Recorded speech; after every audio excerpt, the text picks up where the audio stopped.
Hey guys, what's up? Baller here. We are now in the second game of this May 8, 2022 NBA Game Day. This is Miami Heat, number 1 in the East, visiting Philadelphia 76ers, number 4 in the Eastern Conference. This is game number 4. Miami Heat is up 2 games to 1. The game will be at 8 o'clock p.m. Eastern Time, so that's going to be 8 o'clock a.m. here in Manila. I am just inviting everyone who have not subscribed yet to our YouTube account or YouTube channel, Baller. Please click on the subscribe button below. At the same time, hit on the bell logo.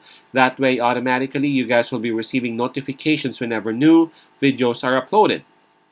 Okay, here we go. Against Philadelphia 76ers, they would still have the home court advantage because it will be played in front of their crowd and inside their home court. In terms of momentum, we gotta give the advantage to Philadelphia 76ers now because they just won game number 3. All right, so let's take a look at the injury list for both teams.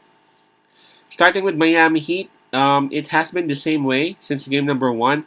A lot of names down here listed as questionable. So that's gonna be Deadman, Tyler Hero, Kyle Lowry, Caleb Martin, Max Truss, PJ Tucker, and Gabe Vincent. That's a total of 7 players listed as questionable for Miami Heat. For Philadelphia 76ers, there are 2 players listed as questionable, Embiid and Isaiah Joe. Again, for Philadelphia 76ers, those will be Embiid and Joe. Those questionable players listed for both teams highly likely would still play, though, as we can see with what happened in the previous games. Man, Embiid was even listed out for game number 3, but we saw what happened. He actually played. So, in terms of the spread, it opened up with -2 for the home team, Philadelphia 76ers. As we speak, it is still the same. -2 Philadelphia. All right. A lot of people are actually saying that it's going to be Philadelphia 76ers still. And if you take a look at them, they actually have a very good point. They are at home. They got the momentum. Embiid is back and highly likely would still be playing. Harden, if Embiid is actually playing, can actually do uh, Harden stuff. If you know what I'm saying, he's not going to be forced to really lead the team like the way he tried in games number 1 and 2. He can still be the usual James Harden that he is, which actually makes him more effective.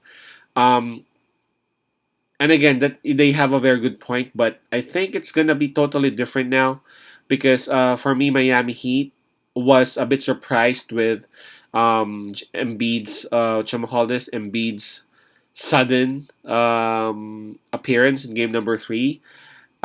He was listed and tagged as out majority of the time before the game started, and then all of a sudden, a few hours prior to the game, he was announced as available. So yes, Miami Heat, they should have talked about it. They should have been prepared about Embiid, but um, it was still different, man. It's totally different. Number 2, when Kyle Lowry actually played on game number 3, he couldn't really help the team. Like, aside from the misses that he had, aside from those missed opportunities that he had, he actually ate a lot of playing time that should have been for Struss or maybe Hero or whatever. So yeah, I mean, in this game number 4, I think those 2 factors that I mentioned, their preparation against Embiid, number 2, um, Kyle Lowry's production and Kyle Lowry's help on the team would totally be different from Miami Heat. They would be better this time around. So I'm gonna take my chance with Miami Heat. They have the +2 in here. I think the game will be a close one. I don't know if you watched game number 3, but at one point Miami Heat was able to come back, right, and even tie the game. So they it Philadelphia 76ers towards the end part, they just broke away. And for Miami Heat, you can just tell that, they just actually gave up. That's one of the stuff that, normally happens whenever you are up 2-0, and the lead is already like a substantial amount. I've seen this happen before. Like, yeah, the team which has the 2-0 lead normally gives up and would just, it's like, okay, let's give it up. Let's just go ahead and try to prepare next game. We are still up though. Something like that, something to that effect. So I felt like that's what happened.